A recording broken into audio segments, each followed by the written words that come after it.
Recording. Yep, we're in. Let's go. Hey guys, welcome to the Lunge and Lift podcast. Today we've got an exciting episode for you.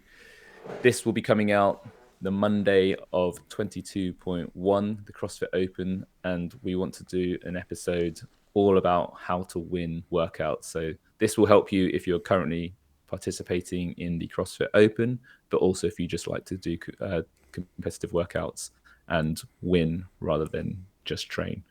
So we're going to go through all the different parts of strategy in terms of braking and pacing and how you should repeat, if you should repeat, and lots of other nuggets on how to best beat your buddies or win competitions in functional fitness or CrossFit. But before we get into it, as always, a big thank you to our show sponsors. This episode is sponsored by the Training Stimulus. We're just finalizing the next intake for the mentorship. Please register your interest at thetrainingstimulus.com. Also, a big thanks to our show sponsor, Wit Fitness. Wit-fitness.com is the website, and use our discount code LL15 to get 15% off your purchase. And also to our blood flow restriction partner, Hydro, use our discount code LL20 to get 20% off your purchase. Rob? Yes. 22.1. Yeah. What are your thoughts? 3 wall walks, 12 dumbbell snatch, 15 box jump overs in a 15-minute AMRAP. I think it's a beautiful workout, to be honest with you. I think it's a type of workout where everyone's going to be able to perform it to some level. As with all CrossFit workouts, they can be scaled down to your capability. But what's also nice is, even if you're doing it just RX, so you are doing it at what's stated, you know you're going to be then competing against, the professionals all doing it, and you're going to be their movements which you're not necessarily restricted to skill. So like we say double unders or something like that, and people getting frustrated, like maybe they've just got double unders, they're doing like 20 and they're just like, oh, I set 50, I've got to keep doing, whereas pros are just going straight through. With something like this being like wall walks, they're going to be an absolute shoulder burner. Then going into dumbbell snatches, more of a shoulder burner, and then you're going into some box jump overs. And what I like about the jump overs is then the fact you have to step down. And I think that's great, because that is huge at also, managing your heart rate. And I think I remember with most workouts that when I was doing quite a few of them, that I nearly always step down, because the focus you have to have when you're trying to rebound, the amount of time you save doesn't, for me, because of the skill wasn't necessarily fully there to be as proficient as the pros, it was so much better for me to step down and go straight back up. So it was a really nice, fast transition. So I love it. I think it's a great workout. I'm curious to know if it was the one that Dave Castro programmed. But, yeah. It'll be interesting to see if he posts and claims it. I'm sure he will if it was one of his. But what do you think? It is I agree. It's very in line with how he would normally program the first workout of the Open. It's accessible. There's no movements that exclude beginners. Everyone can sort of participate at whatever level they're capable of, because the pros in the Open announcement, they did 11 rounds, just over 11 rounds, whereas somebody could do 3 to 5 rounds going super slow and singles on the dumbbell snatch. So I'm excited to see how everybody does in real life. And it's a nice workout in terms of it spreads the work across the body. So with the dumbbell snatch, you can be quite hingy to save your legs. If you want to stay low on the box jump overs, you can, and use your quads a little bit more. And then obviously the wall walks are very upper body shoulder focused. So it's going to be a great challenge for people to test their pacing, which conveniently is our number one point to talk about. Yeah, and I think quickly before we go into that, I think also, and it's also a great workout for kind of one of our later points as well of, repeatability. It's a type of workout that I can see people doing a few times, and that the people that really want to get good scores, because realistically, wall walks, dumbbell snatches and box jump overs with a step down, you've not even got then the trauma to like your calves and Achilles from all the jumps. So it's a workout which I reckon is going to be repeated quite a few times. But as you mentioned there, pacing, I think, is going to be one of the toughest parts to focus on. And what I love about today's episode is we often talk about training, And we've mentioned in the past about like training, competing, and like the differences between them all. And we often are always trying to. I feel it sounds like we're always trying to kind of tell people to slow down and, take it a little bit easier to really get some growth potential and really focus on their training. Whereas a lot of the time people are just say competing in their training, and it's kind of that misinterpretation. But this is an opportunity to really, showcase your skills and all the stuff that you've been training for. And a workout like this is such an engine-based workout that I think the pacing side of this is really going to be, I think, a huge limiter for most, because as we saw in the Open with the pros with Noah Olsen and Vellner, obviously Olsen going as he does like a gun and then blowing out, so it just shows that even the pros mess it up. And so what are your thoughts here? Yeah, so I think you make a good point about the difference between training and competing. Like in training, we're trying to make ourselves better, so we might not be optimizing for performance. But here, we're competing, we're looking to maximize our score and not necessarily come away fitter than we were. So it's not so much about a training stimulus, it's about how can we use the fitness that we currently have to perform maximally in this test. And this is quite counter to a lot of our instincts when we are training, where we're kind of looking for it to hurt. We're looking to push ourselves and make it difficult, because the struggle is where we do get that training stimulus for adaptation in whatever direction whatever direction we want. However, in a competitive workout, we actually want to make it as easy for ourselves as possible. We want to delay the point at which we get close to failure, because that is going to hold back our performance. And as this relates to pacing, the biggest mistake that people make in CrossFit workouts is starting too fast, like that. Noah Olsen last night was the classic. He started fast and then he crossed his threshold about 3 minutes from the end. He had to slow down. He was taking bigger breaks. And Pat Vellner, who had just kept him in sight, who's going steady, had more even splits throughout. He just kept going, reeled him in, and then overtook him and pulled away in the last couple of minutes. And it was the perfect illustration of even splits are best, or even negative splits. So negative splits basically means you get faster as the workout continues. And we did a great episode with Jamie Lau last year about smashing open workouts, where we talk about some of this in more detail. But the easiest way to visualize what you should be doing in a workout is think of it as just a running race.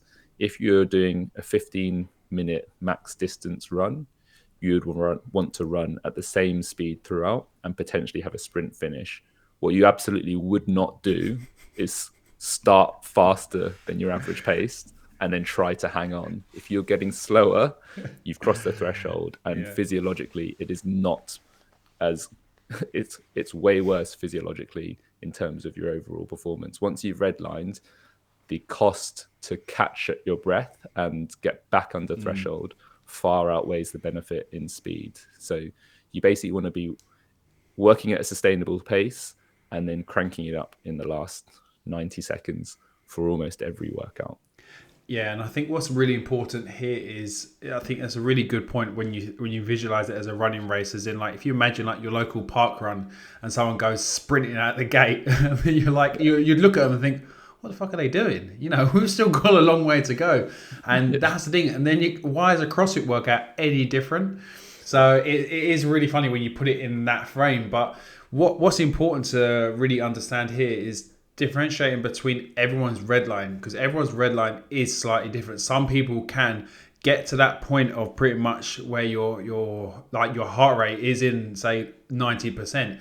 But some people can just stay there and work hard there. Some people have to be a bit more like, say, 80% heart rate, say, and work around that zone, which is a normal zone for, say, training. So between like 80 and 80, say, 9, you're looking around that range. That's going to be pushing really hard.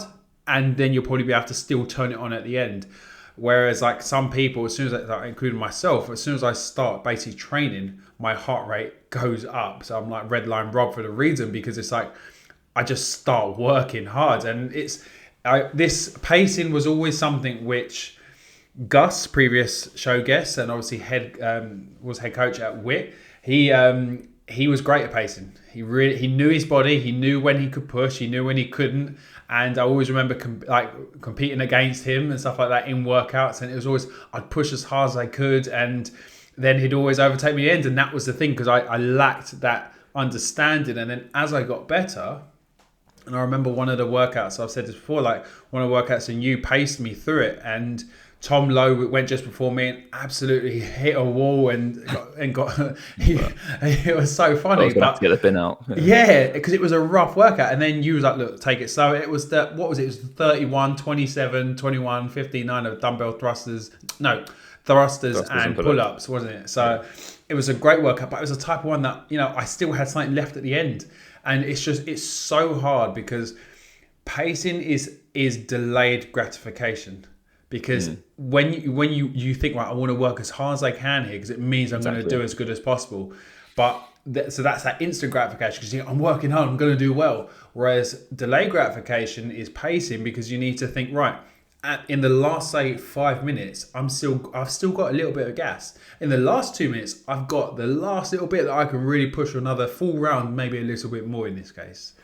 Yeah, exactly. I think the phrase I sent to my athletes this morning was, be brave enough to go slow at the start. Because if you're doing it with other people and they start faster than you, it's really unnerving to be working at a pace that feels easy and way easier than you could go. Because you could probably, most people fresh could probably get a round done in around a minute, maybe under a minute, but no one in the world is doing 15 rounds in this. Like the games guys who did 11, right? Yeah. So we know that pace is unsustainable. So for you to do even splits, we'll talk about this more in the repeat section, but your first round and your last round should be pretty much the same. If anything, your last round should be slightly faster. So you've got to be going at a speed that you can hold for 15 minutes, which for the first 2 rounds will feel too easy. So that's you starting your run and running and obviously not being out of breath, which will feel wrong. But because we know that fatigue is going to catch you up, eventually that pace will feel difficult, and you're going to be in a way better pace than the person who has that fatigue hit them, but went faster at the start. Yeah. They've got this huge backlog of fatigue from going fast at the start, which will hit them very suddenly. And then they're in a way worse place because they have nothing left to pick it up. Like Noah Olsen in the announcement, when Pat Vellner started catching him up, that you can't then accelerate when you've started at a fast pace. So the thing that I think gives people comfort as well for this strategy is if you start slow and you went too slow, you can always crank it up because you have that extra energy that you didn't use at the start. It's not like starting slow means you have to stay slow. So if you have overpaced it, you get to 10 minutes out of a 15-minute workout, you can really crank it up for the last 5 because that energy is there and the fatigue isn't there. But if you've gone too fast, that option isn't on the table. You have to slow down with interest below the target average pace that you would have been going on. So by erring on the side of too slow, you're actually giving yourself a better chance at a better score, which I think is hard to actually implement because of the psychological factor that it feels too easy at the beginning and other people will probably be going faster than you. But knowing what your pace is, and this becomes a lot easier if you do repeat the workout, because let's do it now because it makes a nice linking point. If you've done a workout and you've got a score and you had quite uneven splits, you know that doing that same score with even splits will be easier because you haven't had that spike of fatigue that you've then had to pay back. So if you then set yourself a repeat strategy of doing exactly the same score but with even splits, you're going to be in a better position in the last few minutes because you've gone slower for that first few rounds. With that extra energy, you can just have a fast finish and you will beat your score. Like you haven't, unless something catastrophic has happened between your attempts, you'll be the same level of fitness, if not slightly fitter. You've practiced the workout, so you know you can hit that score that you're pacing towards. So with that in mind, you just do exactly the same thing, even splits, it's easy, and then you go fast at the end. Yeah. And that is why like you should repeat. If you're serious about getting your best possible score and you're allowed to repeat, you repeat. Like, that's just what you do if you take it seriously. I'm not saying everyone should take it seriously, but if you are looking to maximize your score, you will repeat the workout. Yeah, and I think even if you're not looking to repeat it, then the strategy that I would go in with, and I think you'd probably recommend, is like you do a couple of rounds and you work at like three rounds at varying intensity. So you're going to roughly say, right, 3 wall walks is going to take me, say, 30 seconds, say something like that.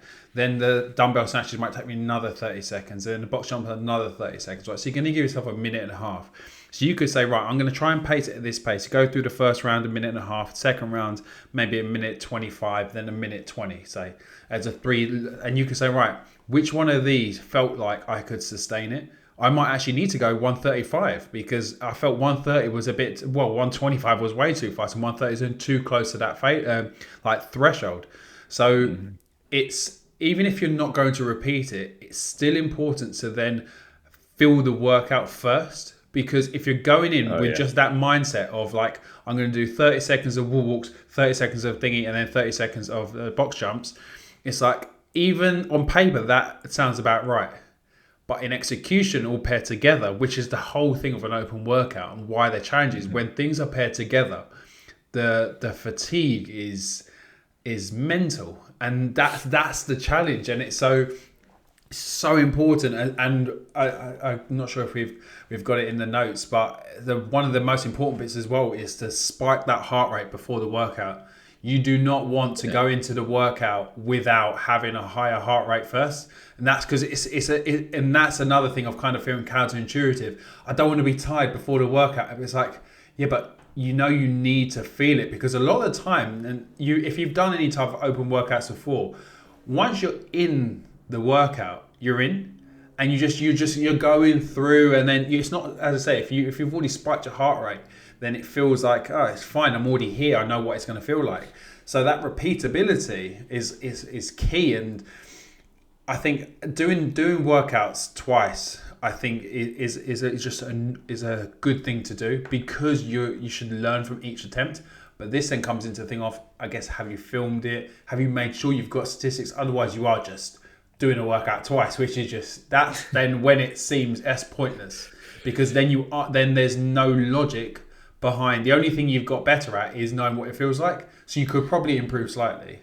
Yeah. So yeah, definitely on repeat advice, you definitely want to film it to see, if you haven't got a judge recording your round times for you, to just note when you transition from each movement, when you complete each round, so you can do the analysis on getting those even splits and average round time. But if you haven't filmed it, that you just do the maths. So you get your score and divide it by your times to figure out how long each round took. The other thing that you should try to take from your tape is note your braking strategy, so you can see that and compare it to how you felt. If you started to fail reps or anything like that, the braking strategy is a huge piece of information for you to take into account when you do your repeat.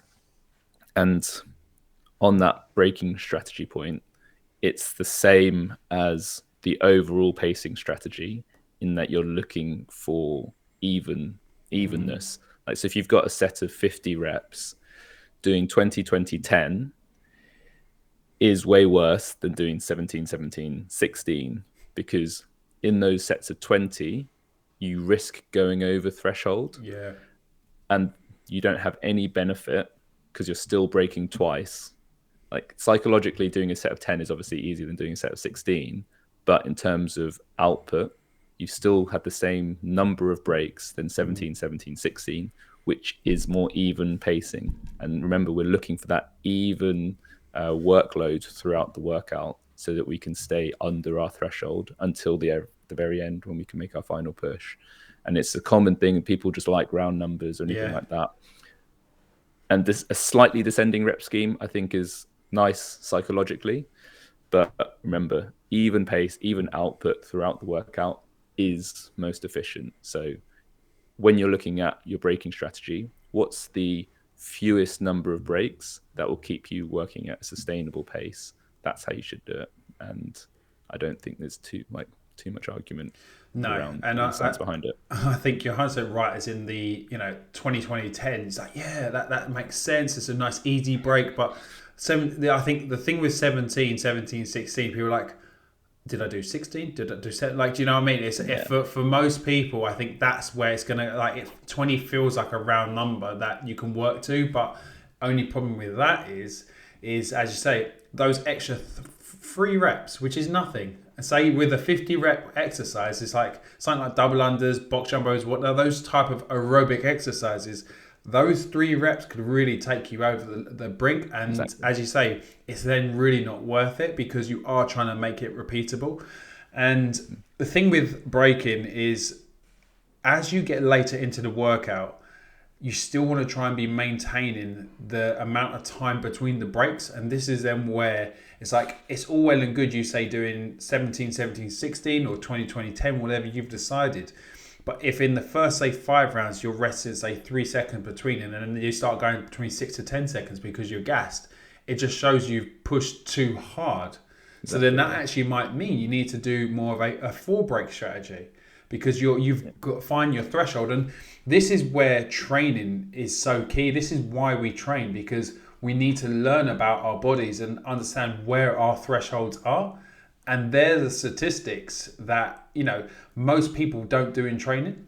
And most people are just there, right, I've got to do 20 pull-ups today. It's like, cool, okay. But they're not thinking about with the feeling their body, like, okay, what do my forearms feel like at 15? What do my forearms feel like here? Like, or how's my back feel? All these sort of like stats. And this is where, for me, like when I used to train with Gus and seeing how he just always knew where his break point was. He always knew he had to drop with chest to bar, say after this many, with all that. He always knew exactly where that brink was. And it's because he had so much experience with his body and understanding how to read workouts and how to read his body in response to the workouts. And breaking strategies, it's funny because I remember with all the open workouts, like, how are you going to break it? What are you going to do? It's like, even though it's great, and this is why you love the open, because it's such a community thing. We're all doing it together. We're all about to go through the same hurt, and you put all this pressure on this like 15-minute workout. You normally do 15-minute workouts easily in class, say, but this 15-minute workout's like, I've got to do all these special things, and it's like, it's just another workout. But we put it on such a pedestal that it becomes so intense, and it really does amplify the workout. Yeah, I think on the breaking strategy, one of the added benefits we have is in that point you were making about the breaks being short at the start, breaks being long at the end. The thing that we need to be working around is our average round time, especially if we're doing a repeat and we know what we're aiming for. We can use breaking strategies to keep us on pace. So in those early rounds, when we're tempted to go too fast, we can break our sets to force us to fill the time. Because if you go at your normal speed, so say in this 22.1, if you went at your natural speed, you might do the round in just over a minute because you feel so fresh. So to try and pad out the first rounds to your target split time, you can break the movement. So you could break your dumbbell snatch, you can break your box jump overs, because that's going to not give you that dead time. Say you're looking for a 1:30 round time, right? But you finish it in a minute. No one in their right mind, or no one normal, can just stand there for 30 seconds while they're watching everybody else carry on, right? That just feels wrong. And it also means that they have gone too fast. Yeah. So to keep working consistently and fill those 90 seconds, we can add in some breaks. So we can add in like a 2-second pause between wall walks. We can add in a break in the middle of the dumbbell snatch, or maybe 2 breaks in the box jump overs, just so that we hit that 1:30 point on the nose, because consistent, continuous movement is the lowest tax for the total work done. And I think that's a underappreciated use of breaking strategies, and that can apply in lots of other workouts. Like, do you remember I think it's 16.1, the barbell overhead walking lunges with chest to bar and burpees. There were only 8 chest to bar in that workout. but it wasn't a bad idea to break them, because you're working for 20 minutes. You're going to accumulate a lot of reps, and to keep you under that threshold, doing 2-4s or 3-3-2, it's such a, if you've got your bar at the right height, there's very little time cost for breaking up those 8 reps, but there's a huge saving in terms of fatigue and keeping you on pace. And then obviously if you get towards the end and you feel super fresh, you can then go unbroken. But if you started unbroken and then your grip starts to fail in the last 3 minutes, you don't have a choice but to go to singles. And I think that's the piece that gets lost. Like you're saying before, the delayed gratification is that you take it easy at the start so that you can go hard at the end. But if you go hard at the start, you might have to go slow way earlier. And what we're looking for is maximized overall speed, not speed at any one point in time. So the braking strategy, I think, is a great way to keep ourselves disciplined around our target pace and not get carried away going too fast too soon. I think this kind of flows into execution as well, because it's funny when you think about like keeping with this workout, as in like you should know what wall walks feels like. So how do your shoulders feel when, like, how do you rest your shoulders in between reps? How do you try and clear the fatigue? Something that Chris Hinshaw was all about, clearing fatigue. And it's like, you know, for me, it's like I would be thinking about how, like, doing those 3 wall walks, as in like, and you get to the bottom and just like, what do you do with your arms? Like, where do you put your hands? Because when you're so close up and your hands are by your shoulders, there's so much tension being built up all around that shoulder and trap area that you kind of think, I've just got to get through this. I've got to get through this and get those 3 reps done so you can then move on to it. And then, which could be the right option for you. That might be you want to get through those wall walks nice and fast, and then you know, shake it out a little bit, have a slower transition ready for the dumbbell snatches, and make the first half of the dumbbell snatches to be more lower body dominant, and then you can maybe the second half of the dumbbell snatches start getting your upper body a bit more involved. And the reason why I say obviously we move into the execution now is because you need to understand what the movements feel like to understand how to perform them, because because of how they're paired, they're all going to affect each other. And a plan needs to be put in place. What was it? Get a plan until you get punched in the face. What was it? It's Mike Tyson, isn't it? Mike Tyson, yeah. Yeah. What's the proper saying? I think it's everyone's got a plan until they get smacked in the mouth or something like that. And it's just like, and it's funny because that's exactly like a CrossFit Open workout. You go in, right, this is my strategy, this is the break. So you got all my breaks I'm going to be doing. First round in, cool, I did it. Second round, yeah. Third round, I can't do it anymore. And it just shows. And I just always remember Gus like shouting to me, like, keep going. I'm like, I can't keep going. I've gone too hard. And you're just trying to hold on. And he's like, just do at least 2. And I'm like, I can't. And so, yeah, exactly. But it is so funny because once you have pushed, and, you know, even if you can have the best plan and it can just go wrong. And that's the thing. That's what a plan is there for, because you're supposed to learn from it, right? You make a plan based on what you think you're capable of doing and what previous experience, and then you say, right, this is how I'm going to perform it. You do it and it goes wrong. You say, right, okay, that didn't quite go to plan. How am I going to rectify that and improve next time?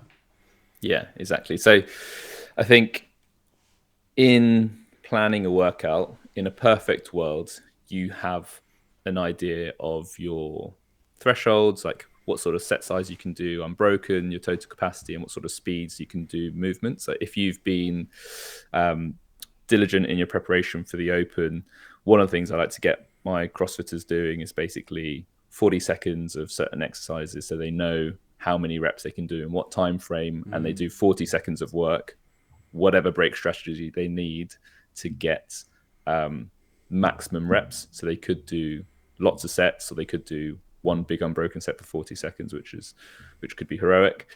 But because you have all those data points, you have a rough idea of how you can string them together in a workout. And hopefully you've also gone through lots of different combinations of movements in your Open preparation.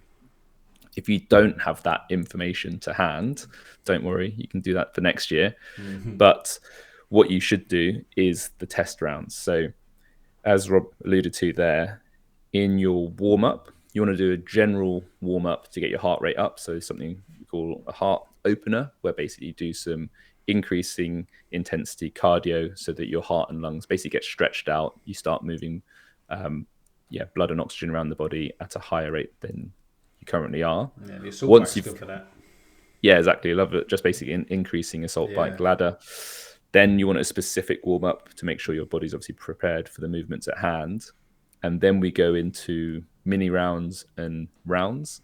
So mini rounds are basically smaller sets of the workout to practice the transition. So obviously for 22.1, they've specified a setup. So there's no room for choosing your own setup between equipment. But sometimes there is, in which case you need to practice going from one piece of kit to the other.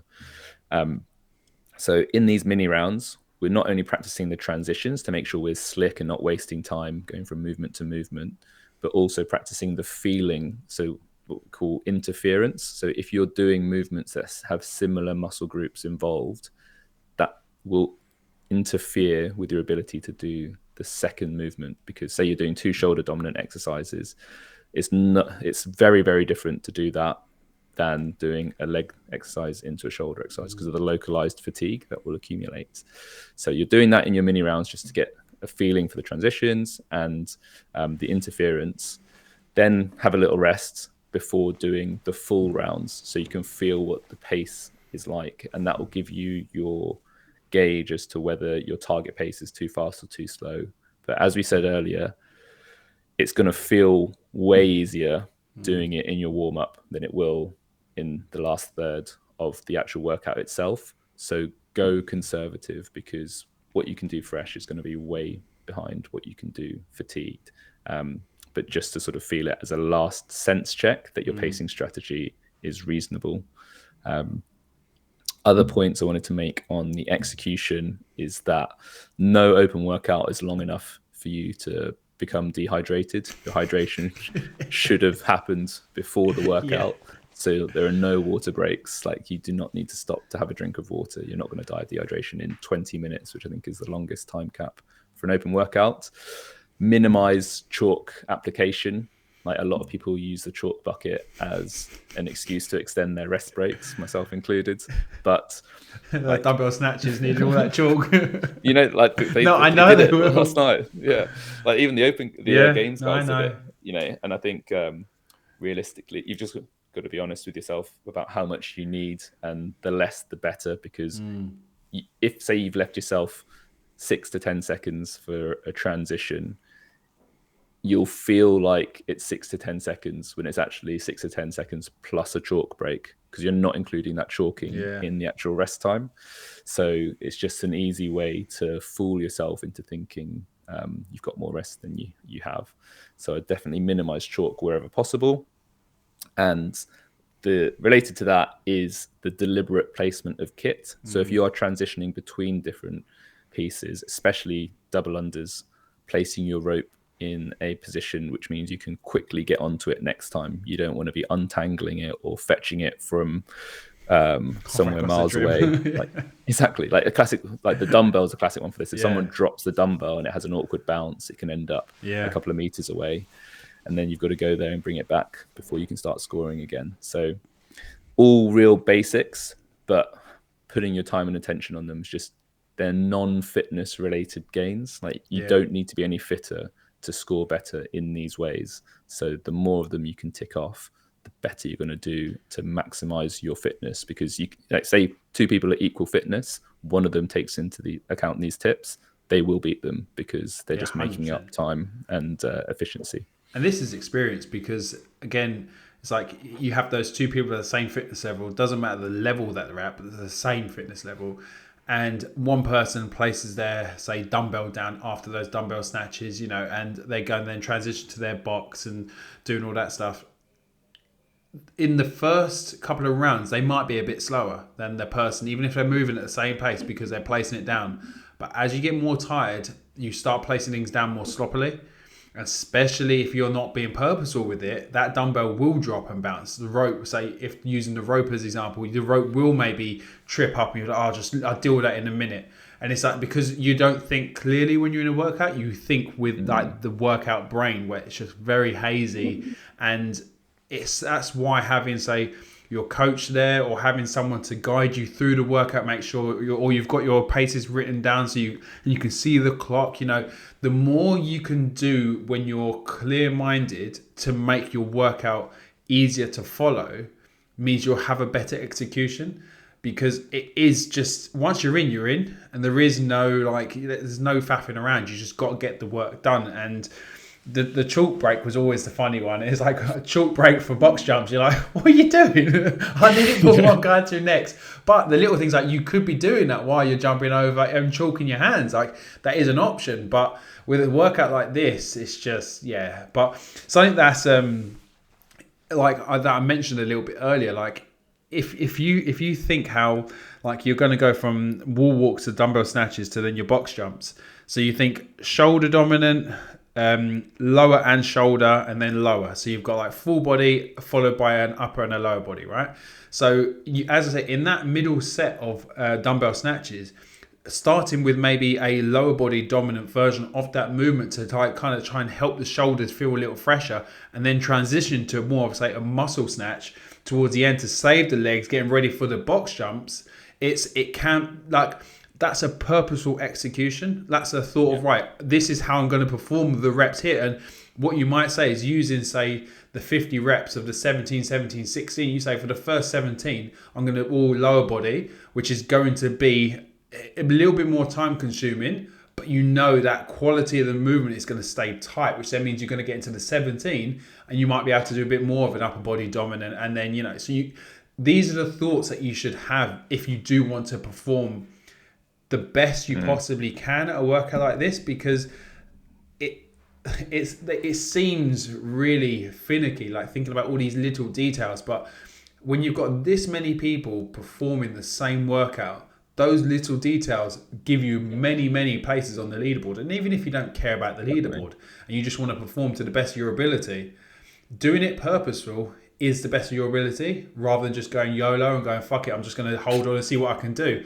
That's a fun way of doing it. Don't get me wrong. There's a time and a place for that. But if you're going to do it twice, then why not? First one, go fucking blow your load early doors and see what happens. But realistically, if you want to do the best you can, having a good plan the first time and then improving upon it the second time gives you the best you can.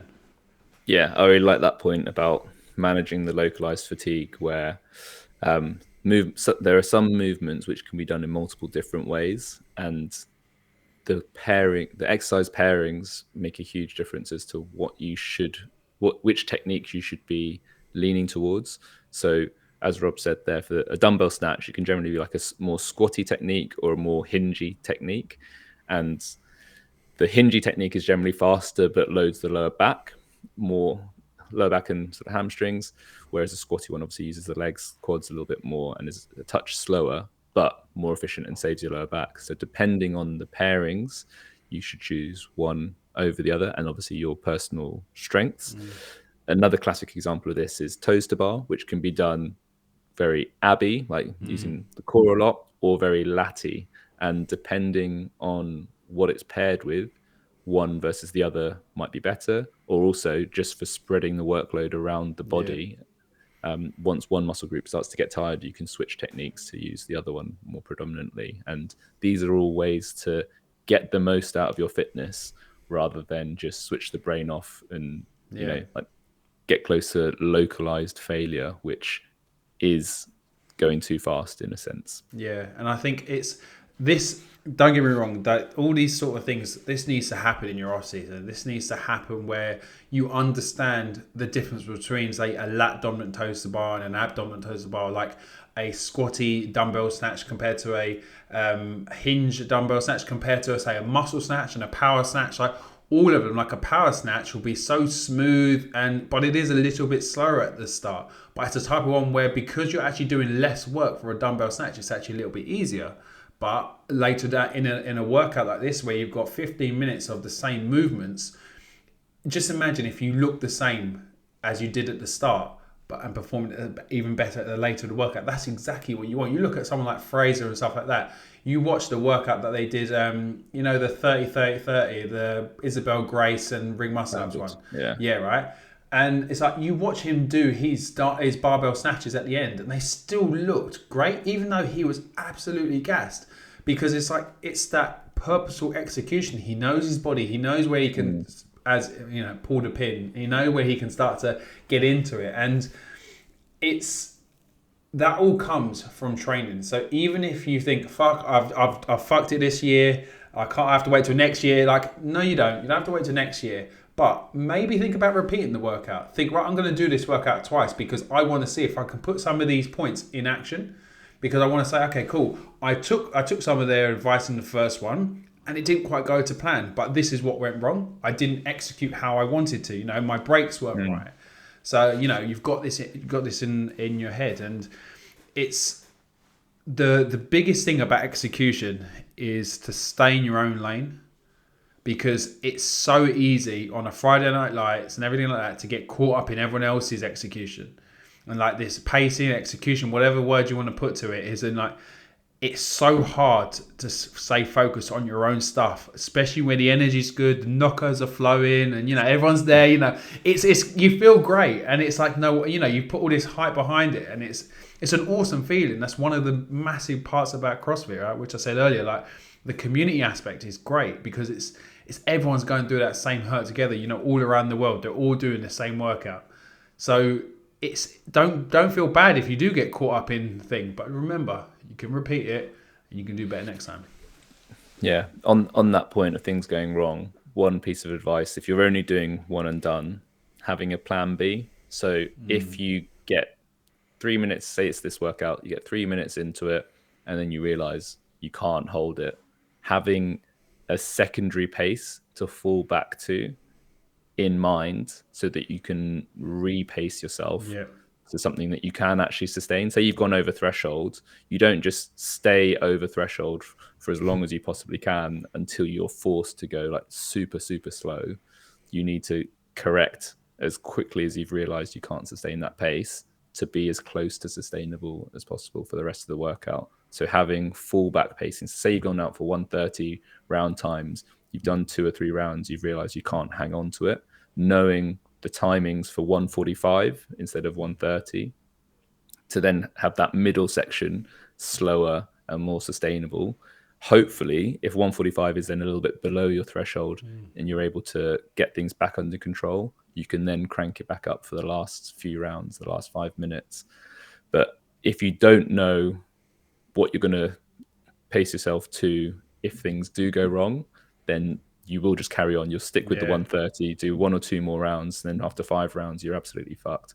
And that's it. Your workout's ruined because the last few rounds, you're probably going to do like 2-minute plus rounds because you can't bring it back from that point. So I think for people, especially doing it just one and done, having a fallback option is a great damage limitation plan.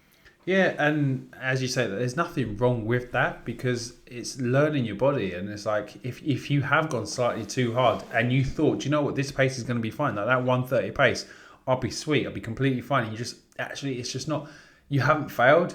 Because then what it is, you've done really well, because if you've got that plan B, you've gone, right, I've been able to listen to my body and not just push through and try and hold on and say, right, I'm going to go to this, and then actually think 145 for the next, say, 10 minutes, and then I'm actually going to have another, say, 3 minutes at the end where I can actually go back to those 130 rounds, and I'll be able to get another 2 and a bit rounds, and that'll be even better. So it's like, you can do a lot in that workout just by kind of, as I say, having a plan A, having a plan B, and then thinking, right, cool, let's just crack on. But at the end of the day, it is just a workout. It's like to not put so much stress on yourself. Like if it goes wrong, it goes wrong. I remember seeing chalk go flying, like ropes being thrown in frustration. Like, I get it. I've been there, and it's like you get so bought into it that when it doesn't go to plan, you feel disappointed or you feel like annoyed at yourself. But it is what it is. Like, it's part of the game. That's why there's different levels. That's why it's a competition, right? Some people can show up on the day and some people then unfortunately don't. But it's just part of it. So I guess all this pacing talk, as I alluded to earlier, pulling the pin. So pull the pin. What does that mean? And when can we start? When can we put it? How early can we put it? Yeah. So the pull the pin point is basically the idea that at a certain point in the workout, you've stuck to the plan and you've got free reign to just end yourself, because that's what everybody wants to do in an open workout. And you've got to agree with your coach to say, right, I'm going to stick to the plan. This is the pace. And if I feel good at this point in time, then I'm going to drop the hammer and bring it home. It's, generally speaking, like a massive generalization, it's typically like the last 90 seconds of a workout. So imagine you're running a race. Think of it as like the last 400 meters of the race is when, if you've got it, you can really kick. It's highly variable depending on the race duration and everything else. But as a rule of thumb, that's typically when it is. It also depends on the specific movements and how you relate to the workout. So if there is a problematic movement for you, generally the pull the pin point will be after that. So it's a long chipper and it has double unders near the end, and double unders are a bit of a bogey movement for you. The pull the pin point won't be until after the double unders, because you have to stay really focused and stay under threshold to execute those double unders well. However, if double unders are a strong movement for you, the pull the pin point might be sooner, because you might be able to push the pace and do your double unders faster than normal if you have energy in reserve. So it's almost a way of satisfying that urge to pull the pin, end yourself, by knowing the point at which you're allowed to apply it. Because I think one of the reasons people don't like pacing is that they have a fear of ending the workout and feeling fresh. But really, if you know your pull the pin point is 90 seconds from the end, you could go ham, empty the tank, and feel satisfied that you've put your maximum effort into the workout because you had nothing left to give in that 90 seconds. And as we said with the original pacing point, if you've done things well and you have chosen a decent pace and you can pick it up, negative splits and a fast finish, that is way more likely to get the most total work out of you in that time domain than starting fast. Because if you've started fast, you have to drop so much slower that your end total work output will be reduced, like that running race analogy. So I think it is very individual depending on the movements and what your strengths and weaknesses are, but set a point in your mind of like, right, it could be time based, it could be position in the workout based, but say for this workout, you could say after 13 and a half minutes, that's it. I pull the pin and then I just go as fast as I can. I do my wall walks as fast as I can. I go unbroken on the dumbbell snatch, go unbroken and quick on the box jump overs. But knowing where it is and have your judge remind you, like, right, it's go time now. Let's pick it up.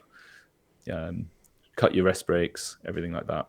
And that's the fast finish that we really want. Yeah, I think that's really key, that last part you said there, because realistically, there's only a certain pace you can do wall walks, because there's movement standards. You have to make sure you perform the movement correctly, otherwise you wasted time and energy performing it incorrectly. So there's only a certain pace you can go there.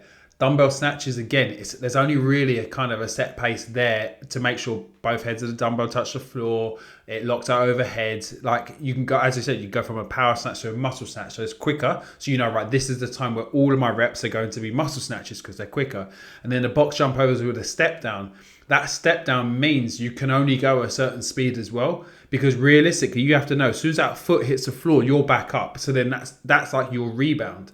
So you know, realistically, there's only one place, and that's the dumbbell snatches, that really you can execute faster. Box jumps slightly, but really you could go from, say, power to, say, muscle. But I think the key thing you said there was then that's where there is no rest in between. It's where everything's unbroken as much as you can do, especially like wall walks, you might have to still kind of keep them at a set pace because you just can't do them that well. But with dumbbell snatches and box jump overs, there is no rest. And then you're trying to get straight back to those wall walks as quickly as possible, because you know it's going to be how many wall walks really is going to be the differentiator on the leaderboard, because most people go for whole rounds. Like, I want to try and get 7 rounds, I want to try and get 8 rounds, but you get 8, it's more than 8 rounds, but say 8 rounds and a wall walk. That one wall walk will shoot you up the leaderboard by so many places, because most people will be happy with 8 rounds. So always try and do that one extra rep into the next movement, because it's the transition which people will see the last 10 seconds. They go, oh, I'm done. It's like, no. You can get your chest on that floor and walk up the wall and down in 10 seconds if you wanted to. And that's the thing of pulling the pinners. You need to know, as you said in the last 90 seconds, I can hold on to a hard pace for 90 seconds. So you've got that ability to really push. So make sure that you do it, and then work all the way till that. Even if you do a rep and it doesn't count because it went over the time, at least you tried. At least you know you gave it everything. Don't stop until you've done, until the workout's finished. Spot on. And a couple of things I wanted to talk about, sort of outside of the actual workout itself. Basically, how do you train around these workouts? I think a common mistake in the open is that people actually reduce their training too much between workouts. At the end of the day, if you're used to doing WODs 3 times a week or more, you're used to that intensity, used to the volume, you don't need to throw the baby out with the bathwater and completely reduce your training volume and intensity to perform maximally in open workouts. Like Rob said earlier, it is pretty much just another workout if you are used to doing it regularly. So actually, you want to be keeping tension in your muscles. You want to keep your heart and lungs open. By training hard and often, you also keep your blood volume higher, so your cardiovascular output can remain high. If you go, like, a lot of people are used to training 6+ days a week, and they take a full rest day before an open workout, that's a huge signal to your body that you don't need to train, you don't need to pull, you don't need to do output, and actually disrupts your natural rhythm of performance. So I would definitely recommend training very close to normal, and then just having a small reduction in intensity or volume a day or two before is plenty for most people. Unless the workout is extremely heavy and you're super sore afterwards, that I think is the best general advice, because the last thing you want is your body to think you're going into a deload when you're just about to ask it to perform maximally. So err on the side of normal training as opposed to like a really low training intensity or volume midweek. I think you could also, like, something I used to remember doing was, like, say on the Thursday, because the open workouts come out on a Friday, Thursday would be some aerobic intervals. So like I'd open up the lungs, I'd get the heart rate up, but it's not something that's going to stress me too much the next day. Like, I'll be able to recover from it, but I've done like some simple, because I think where people get worried, they're like, oh, I don't want to do the same movement 2 days back to back. And that's kind of where they have this thought process. So even if you did rowing intervals on Thursday and then rowing come up the next day, that's completely fine. Like, you're not going to be like, oh, or you could pick a movement, say like a assault bike or the ski, where they're not going to come up in the open, because it's about consistency across the board. You're not going to get assault bike intervals, and it's going to just hurt you more in the lungs than it is anywhere else. So you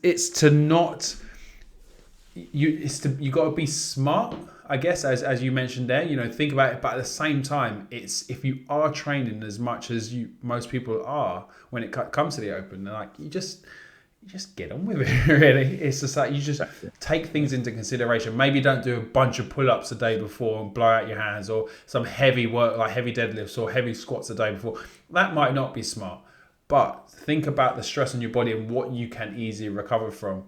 And I think one of the other things that I think we kind of we touched on earlier, but when it comes to open workouts and the training around that time, you want to be really trying to think about all the stuff you've been doing. Like, you should be going into the when the open is, so everything should be kind of being programmed towards that, whether you're following the boxes programming, whether you're following some coaches program. So everything should be tapering in a way of getting your, should I say, peaking you into the Open, if the Open is your competition of the year compared to, say, people going on to, say, the quarterfinals and semi-finals and so forth. So trusting your programming is peak you, and then enjoy the Open for what it is. Yeah, exactly. A good program should have you peaking, not tapered. For the Open, if that is your, I think that's a good correction. If that's your focus for the year, but like Rob says, if you're looking for the quarterfinals or semi-finals, you just train through. It's just another session. Like a 15-minute workout like this for the elite guys is just one of many sessions they'll do in the day. So I think there's a tendency to see them as a huge deal when actually like it's a 15-minute piece or whatever it is. And I think one of the really important bits which we kind of touched on earlier, but with the repeatability side of things, and like how many times we repeat a workout, you obviously got a point of diminishing returns. So the more you do something, you might not actually get any better. You might start getting worse. So you do want to think, okay, cool, I might repeat this on a Monday, or I might do this on Friday, Saturday and Monday. You might with a workout like this, you probably could do it 3 times and not be too beaten up by it. So take into consideration the workout it is itself, and say, right, how is this going to affect me?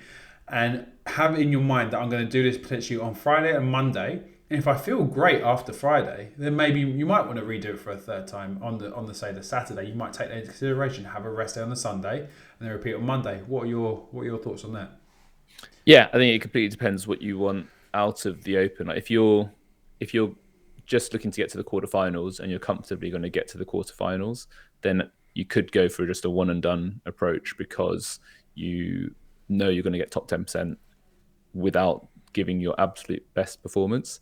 However, the focus of this podcast, we're talking about winning workouts and giving your absolute best. So say you might not be getting to the quarterfinals and you just want to finish with your highest possible leaderboard score. In that situation, you would definitely repeat. And then it does come down to, how taxing it is on your body. If it's something super heavy and you're maxing out and it really depletes you, your capacity to improve your performance might be limited by the nature of the workout. So you'd have to factor that in as to whether you could do it multiple times. But like Rob says, this workout, most people could probably do it 4 days in a row without too much trouble, because it's just such a engine focused piece. I think, as you said, like if you did have, like, for instance, one of my favorite ones was the one with the clean after the dumbbell squats and the burpees. I think it was 18.2 and 18.2A.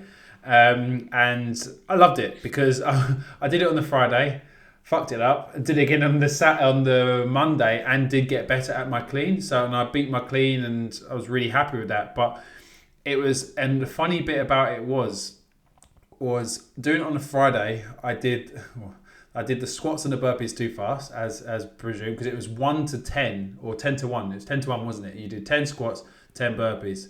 9, 9, 8, 8, I think, or it's 1 to 10. It's 1 to 10. 1 to 10, yeah. So 1, 1, 2, 2, 3, 3, and so on.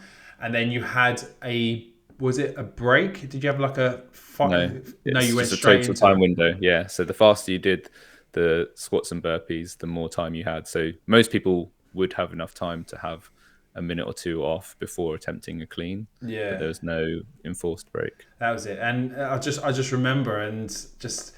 how, like, doing it the second time, I was able to, I reviewed what I did in that first workout. I said, like, I went too fast, and this is why I went too fast. And so the burpees, I did a different style the second time. I did the step burpee where I wasn't using too much energy to pop myself up, and all those little things I took from basically looking at what I did. So all these things that we've been talking about this whole time, like the execution, how my breaks were, and all these sort of things.